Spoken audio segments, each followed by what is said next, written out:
It's an interesting opportunity to be here to share this time together. I'm very grateful to Sophia, to Anna, to Albert. I'm grateful to all of you guys who have an interest in this. It's something. It's a poignant moment. It's a poignant time within our collective history, within the year. Kind of still reeling from the presidential debate, still reeling from all of the heightened conflicts that have become part of our day-to-day life, and I thought this was an ideal moment to gather, to look back, to look forward, and I've really enjoyed very much getting closer. Learning. I'm the son of a survivor who will speak later, but more broadly, learning from this family of survivors,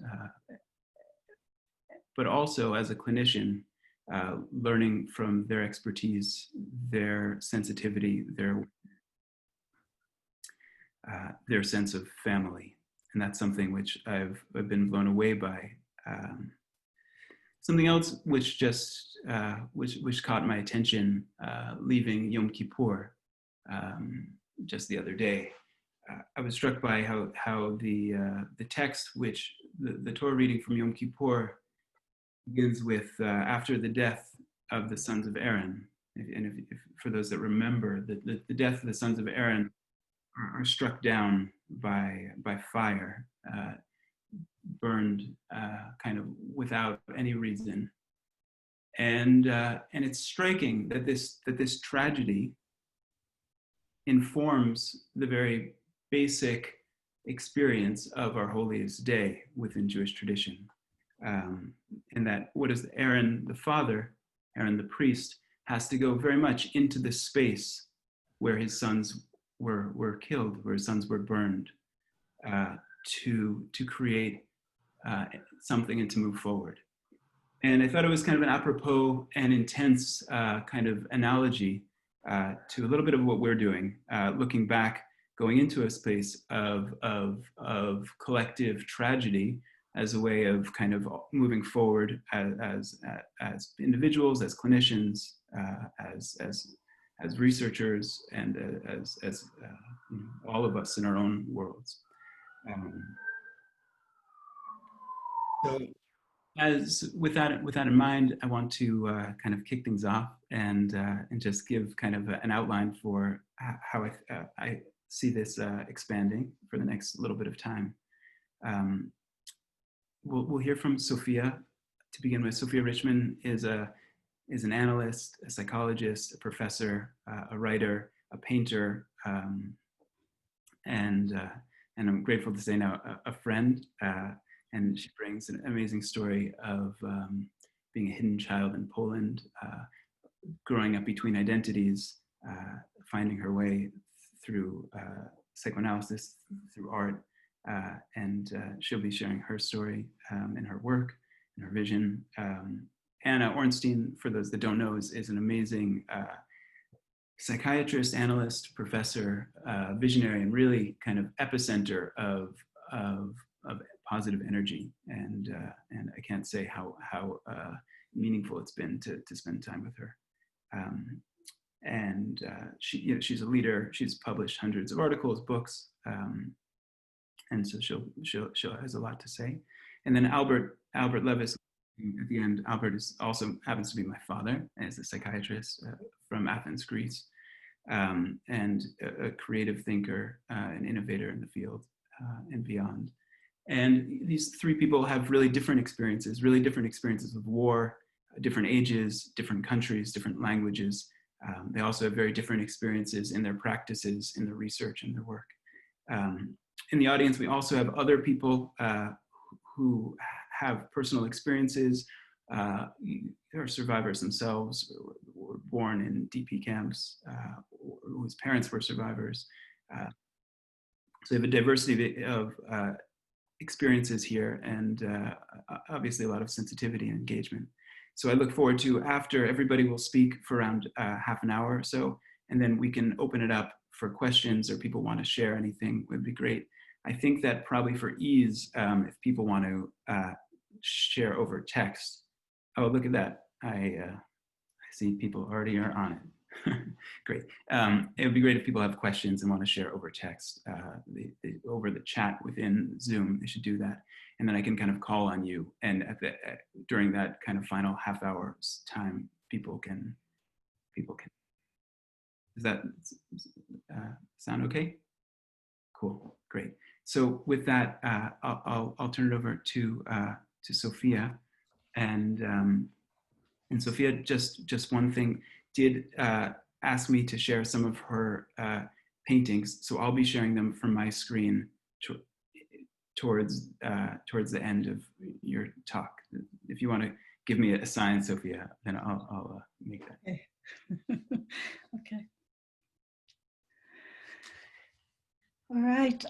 I've titled it From Hiding to Healing, a Psychoanalyst Journey Out of the Holocaust.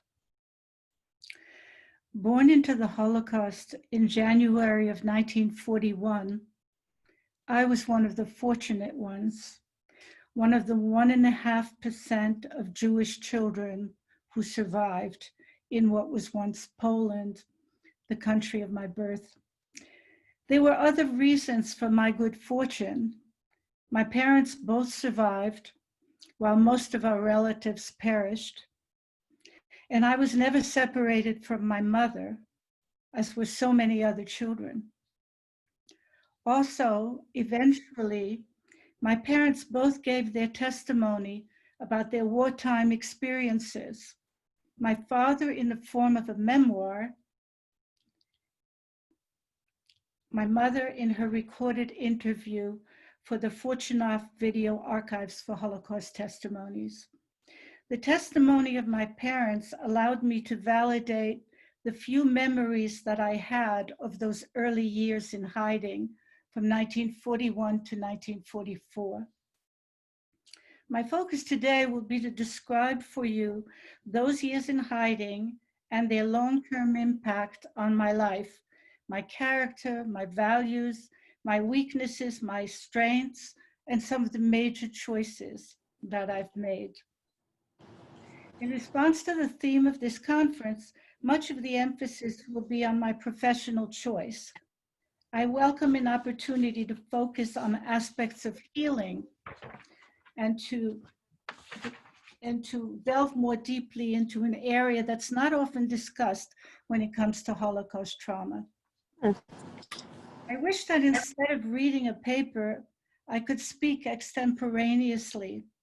But as you hear from my story, I hope you'll understand the reasons behind my decision to write a paper. When I was a little girl living in Paris after the Second World War, and I was asked, what do you want to be when you grow up? I would answer, a writer and an illustrator. But as the years passed, and by the time I got to college, my answer changed to, I want to be a psychoanalyst. Oddly, all three of those professions can be traced to the influence of my early years in hiding from the Nazi death machine. Born into the Holocaust in Poland to middle-class educated Jewish parents, I survived along with my parents by going into hiding in a small village near Lvov, the city of my birth. Soon after the Nazis arrived in Lvov in 1941, my father was imprisoned in the Janovska concentration camp on the edge of town. And my mother, a very resourceful woman, managed to acquire false identity papers, enabling her to pass as a Catholic with me, her 1-year-old. We found shelter in Zimna Voda, a small village on the outskirts of the big city. My mother was not only resourceful, but was socially well-attuned and had a talent for dissembling, which served us well during these dangerous times. Just as I was turning 2, my father made a daring escape from the concentration camp, and with the help of Gentile friends who knew our whereabouts, joined us under the cover of darkness. My mother arranged to hide him out of sight in the tiny attic space attached to the apartment that we were renting from landlords who didn't know our true identity. There we managed to survive until we were liberated by the Russians in July of 1944. The years in hiding were desperate ones. The constant fear of discovery, the hunger, the poverty, the uncertainty, the growing knowledge that relatives were systematically murdered, all took their toll on my parents.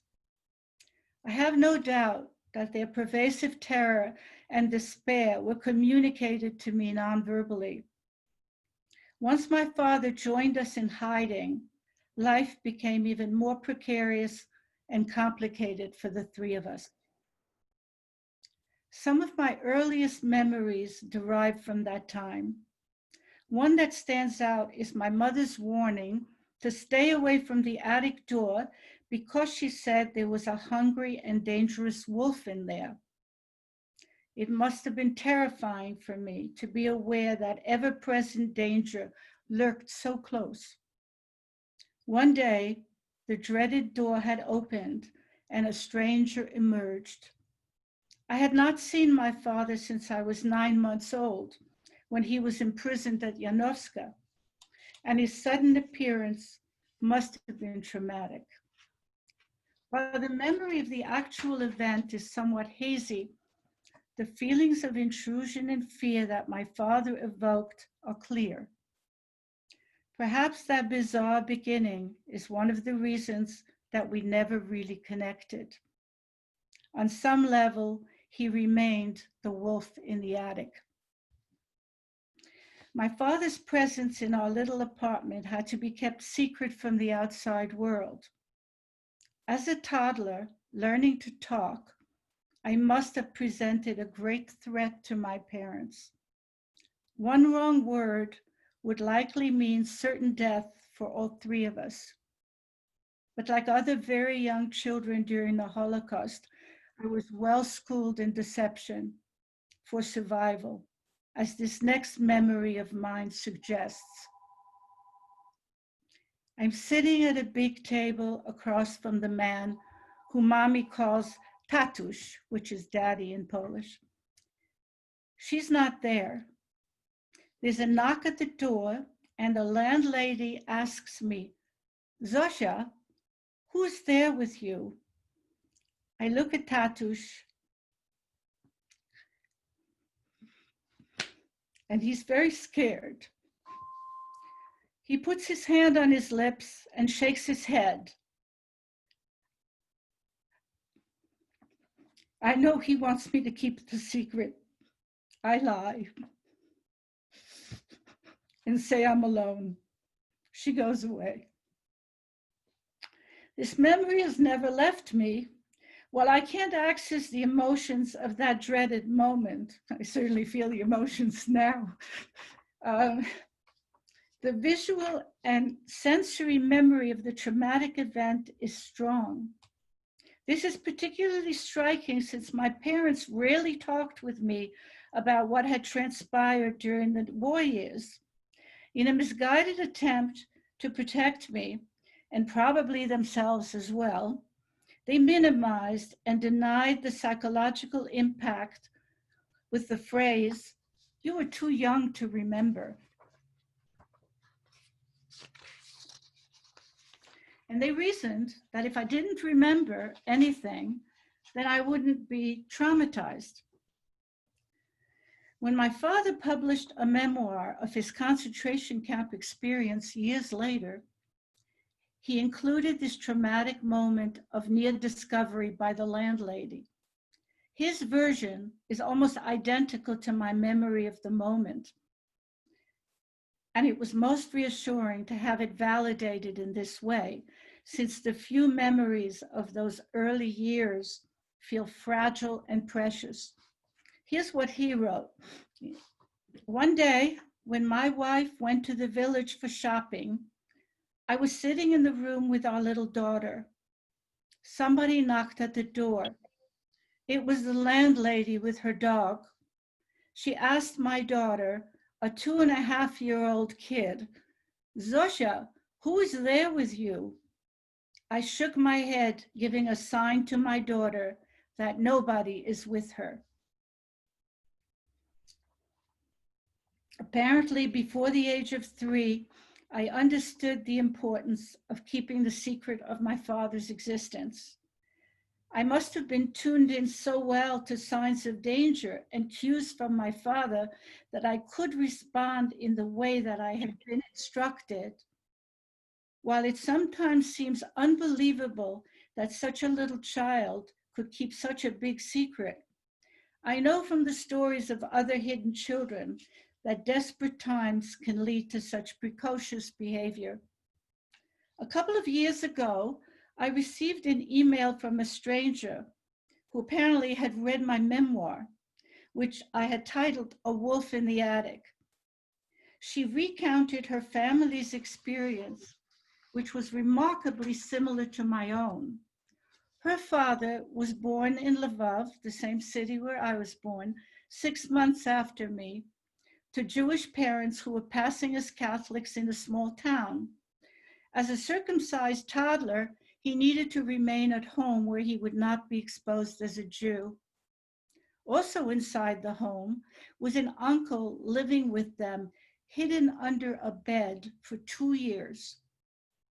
In her email to me, this young woman wrote, "He was my dad's wolf, but my father called him the man under the bed," keeping the secret, just as you did. In her letter, she also lets me know that her father eventually came to America and became a psychologist. There was a great price to be paid for survival in hiding, particularly when we were too young to understand the situation, but could nevertheless feel the pervasive and palpable danger through our connection with the significant adults who protected us. The fact that we in turn protected them by our silence is less obvious, but may have ultimately influenced the role we play in the profession so many of us are drawn to. While I could see the fear in my parents' eyes and was aware that there was danger all around, I was profoundly confused much of the time. My parents' behavior was strange and inconsistent. I learned to watch them carefully for cues. My mother, who smiled and casually conversed with people in town, would suddenly become a different person when we entered our little apartment, when the despair and terror in her eyes reappeared. My father's behavior was strange as well.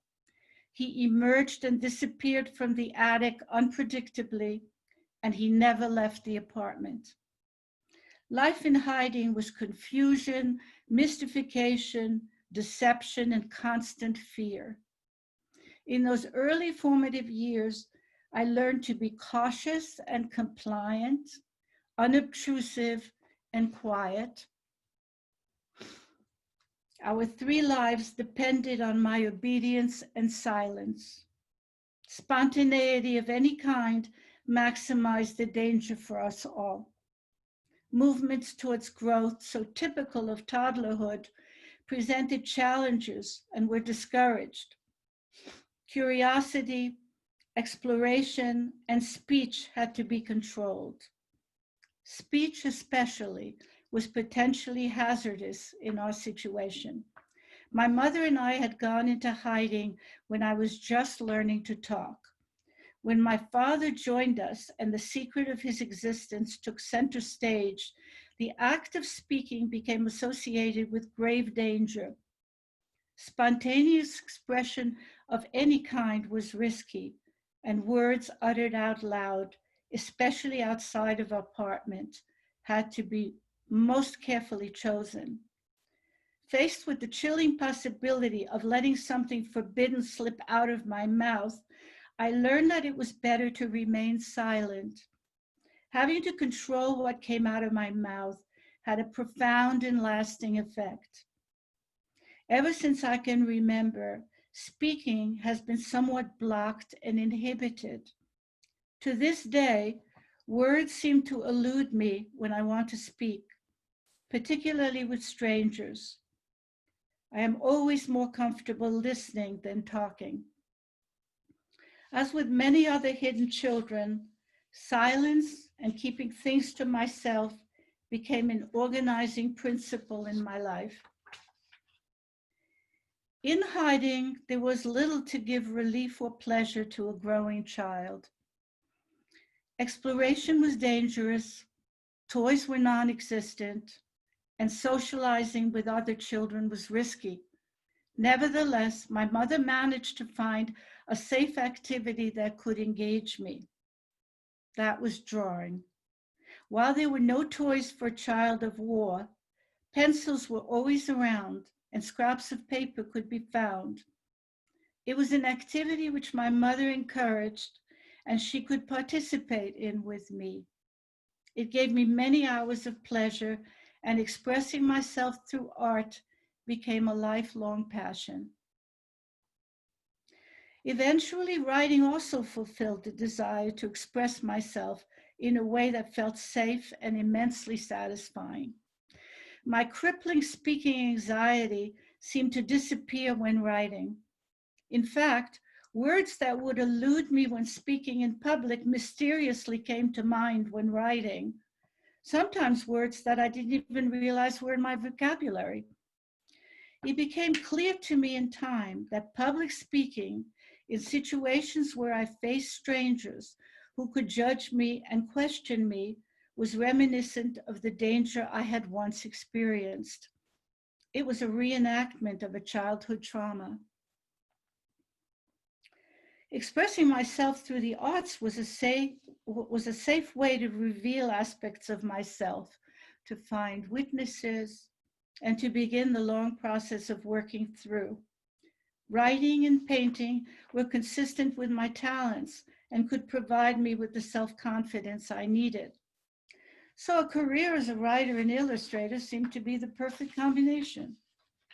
But in time, these childhood dreams were superseded by adult choices which were even more closely aligned with my personal trauma history. Although once again, I was unaware of the deep psychological connections of these choices. My unconscious had guided me well. I suspect that in those early years when I struggled to understand what was going on around me, watching and listening carefully and relying on my imagination to make sense of the strange goings on, I was laying the foundation for my ultimate choice of career. It is noteworthy that so many of us survivors find our way to the mental health profession. For us who know trauma from the inside out, helping others with their suffering brings us to familiar territory, a place where we were once powerless and vulnerable, but that we have learned to master. To witness another struggle and help them find their own way is meaningful and empowering for both the patient and the therapist. Dory Laub once wrote, I assume that most of you have heard of Dory Laub, the psychoanalyst. Dory Laub once wrote, "I wonder if my work has come to be an essential element in my own self-healing from trauma. As for me, I have no doubt that self-healing is inevitably intertwined with helping another find their way. The compassion, empathy, and hope for transcending trauma unites us." Coming together with other child survivors who subsequently chose a career in mental health has been enlightening. The commonality of our experience was well illustrated 13 years ago when 4 of us were invited to participate in a roundtable discussion. It was validating to hear my experiences reflected in the words of others. The relentless striving to understand what was going on was a common theme. Dory Laub was a member of this roundtable, and he commented, quote, "It's striking to me how memories are as clear as if they happened today, and as if I had a precocious understanding that something was happening." And at another point, he said, "This wish from early on to know what people think and feel played a decisive role in my becoming a psychiatrist and co-founder of the Yale Video Archive for Holocaust Testimonies." Excuse me for a moment.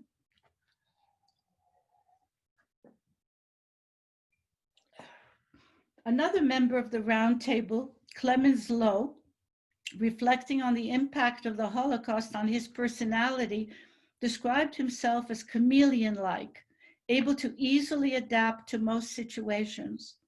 I could well relate. I remember my childhood self as a reflective, serious, and inhibited little girl who got along with everyone and could readily adapt to what was expected of her. After 55 years of analytic practice, I can say that my career in mental health is an authentic choice, consistent with my values and my personal strengths. The very characteristics that help me to survive are those that are most valuable in my work, like a heightened sense of attunement, the ability to pick up on cues and detect the subtlest changes in mood and atmosphere, an ability to emotionally connect with others, empathy and curiosity, all have found their way into my consulting room. Asking questions and making sense of what is spoken and not spoken feels natural and integral to the process of psychoanalytic work. Along with the need to know comes the commitment to witnessing, which is such a significant aspect of trauma work. As I witness the patient's experience, I inevitably revisit my own. In the role of healer, we transform the powerlessness and helplessness of our passive enduring into an active role in helping others master their suffering. Out of the pain and confusion of my early years, something of value has come into being. I feel privileged to have found a vocation that is important to others and can give meaning to my own life, a profession which supports a lifetime quest to understand myself better and to continue the lifelong process of healing. 20 years ago, my self-healing was significantly accelerated by my decision to write a memoir. It turned out to be a life-changing event. Like many other hidden children, I had continued to hide well beyond the Holocaust. Few people knew my history, and although my intention was not to conceal, it seemed too complicated to reveal. The act of coming out of hiding had been a gradual process, but writing a memoir was a point of no return. In my professional capacity as a therapist, I had to deal with the issue of complications of self-disclosure, so it was not a decision to take lightly. But once I made the commitment, the process took over. In many ways, it was a self-analysis, which revealed as much, if not more, than what formal psychoanalysis had. It helped me to integrate many of the fragments of my experience that had eluded me to that point. From that time on, in my early 60s, I began to present and write my history and its impact on my life and choices. My parents' injunctions against remembering and speaking had been the legacy of those years in hiding and beyond. But once I felt free, I was able to appreciate some of the positive effects of what I had lived through. The stage of confusion, characteristic of the years in hiding, may have had unexpected consequences, like the development of a precocious understanding, a heightened sensitivity to interpersonal interactions, and the stimulation of creative coping skills. When some years ago, Anna Ornstein, who will be speaking very shortly, I think, Anna Ornstein discussed a paper that I had written, and she said, quote, sometimes early experiences of exposure to traumatic circumstances can actually be a source of resourcefulness and creativity and lead to an enhanced capacity to grasp complex situations. Anna's words meant a great deal to me, not only because she recognized my strengths, but also because of her wisdom on the subject of resilience, a subject which she knows a great deal about from personal experience. In her reaction to the round table, Anna commented on the innate potentials of the human psyche to adapt to extreme conditions and to recover from many potentially traumatic experiences. Unfortunately, this perspective is not well recognized in our field, as I'll explain momentarily. My early years had made me strong. Despite the assaults on my reality, I was able to maintain a sturdy sense of self and somehow could navigate the injunctions against remembering that I was subjected to by my well-meaning parents. In spite of the claim that, quote, I was too young to remember, I held on to my few memories, mostly as images without emotion attached. I talked about those childhood experiences as if I was speaking about someone else. For me, dissociation took the form of numbness. Notwithstanding their flaws, my parents were admirable role models in many ways. They had a good deal of courage. I admired the way that they were able to take responsibility for their post-war lives. They had been victimized during the war, but they did not feel or act like victims. After the war, my father had pursued a profession in accounting until retirement, when he decided to go back to college and obtain a business degree from the US. At the age of 64, he proudly received his Bachelor of Business Administration from Baruch College. My mother, a college graduate and a piano teacher who ended up as a factory worker in America in order to make a living, accepted her lot and made the best of things. She found her pleasure in relationships and in what was left of her family. Her grief and pain were mostly expressed in psychosomatic symptoms, but even as she mourned her dead relatives, she was able to retain a positive attitude and preserve her zest for life. She was an emotional person who could laugh with abandon and cry in despair when certain memories were triggered. My parents were not unique in the survivor community I had grown up in. In my professional milieu, however, when the subject of the Holocaust came up, the description of survivors was unrecognizable to me. What was described is irreparably damaged human beings who, as a result of their massive psychic trauma, had lost the ability to connect with others or to function cognitively as they once had. Human functions such as remembering, imagining, symbolizing, and narrating were all supposedly impaired, as were natural capacities like curiosity and self-reflection. What is most striking in these formulations is the absence of any reference to resilience. An example of the caricature of survivors can be found in a psychoanalytic study of migration and exile by two psychoanalysts, Grinberg and Grinberg, in 1989, and this is what they wrote. Survivors of massacres such as the Holocaust inevitably become so disturbed that in their mental states, they are like people from another planet. Painting survivors in these sweeping generalizations and characterizing them as less than human or aliens is most disturbing, but not unique in the psychoanalytic literature of the last 50 years. Pathologizing views of survivors, ironically, were introduced into the trauma literature by survivors and escapees of the Holocaust. To name a few, William Niederland with his concept of the survivor syndrome, Henry Christel, and Dory Laub, who themselves were high-functioning individuals with successful careers so unlike the image of survivors that they perpetuated.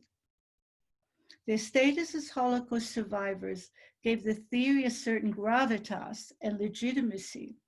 Hence, their ideas about survivors went unchallenged for many years. Those analyst survivors who have offered a more balanced and nuanced view of survivors, like Viktor Frankl, Anna and Paul Ornstein, are less likely to be quoted, and the dominant perspective on Holocaust trauma is what I have described as the pathologizing tilt. At this point in my life, when I'm thinking about the legacy that I leave behind, it's important to me that I share my knowledge and experience so that such stereotypes are challenged and their destructive impact acknowledged. The devastating effects of trauma need recognition, but so do the courageous, valiant actions of survivors to cope with and triumph over the devastating tragedy they have lived through. Vast individual differences in the capacity to cope need to be acknowledged. Responses to traumatic events are multi-layered and complex. One size does not fit all. This becomes particularly important in the context of a population that has been subjected to discrimination on the basis of religion and identity, and that has been seen as other by the persecutors.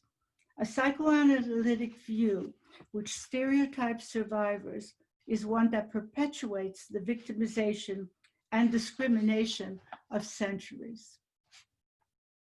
Before ending today, I want to say something about the potential for re-traumatization, which is an ever-present possibility for survivors of massive psychic trauma.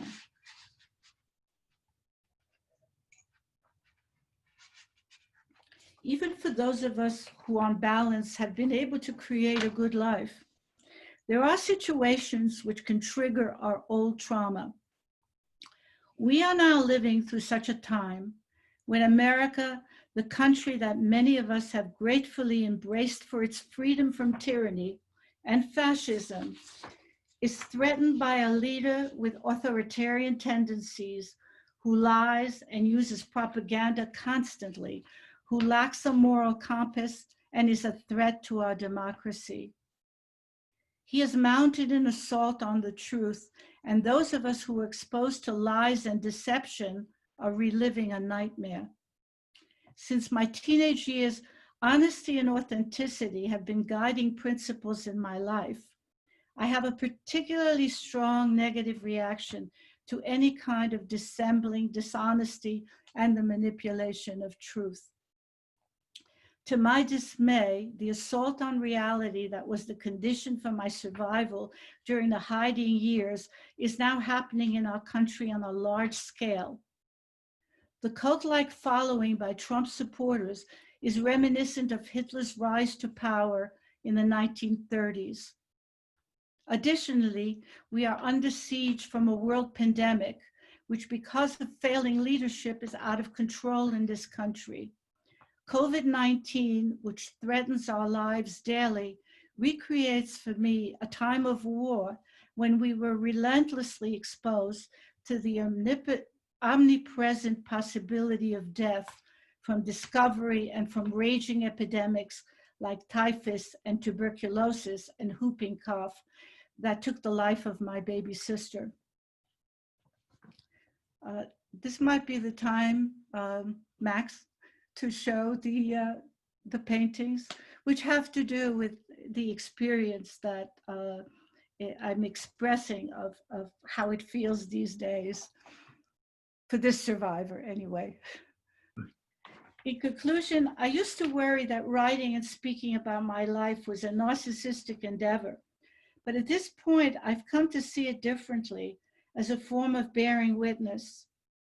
I had given my testimony on 2 separate occasions to the Yale Video Archive for Holocaust Testimonies in 1990 and to the Shoah Foundation in 1998.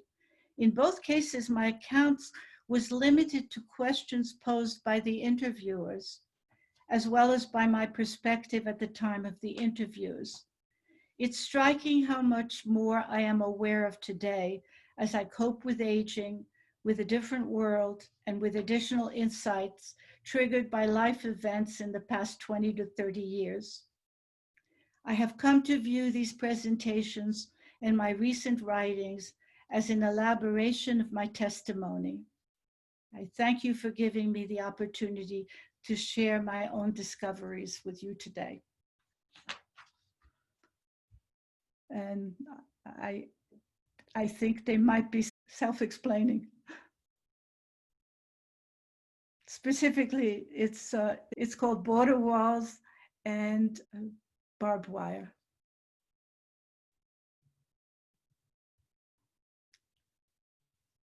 And the other piece has to do with the association, has to do with the anxiety that living with COVID brings me to associations of the anxiety of the Holocaust. That's my mother with the Jewish star. It's based on a photo of her. So I thank you. I hope it's Anna. Is Anna here? I believe she is. Great. Thank you so much, Sophia. Thank you so much for giving voice and in such a masterful and thoughtful way, from tracing your own story to sensitivity to survivors in general, recognizing with compassion the leadership of this community and what an important part it is and that legacy is. Thank you for giving me the opportunity.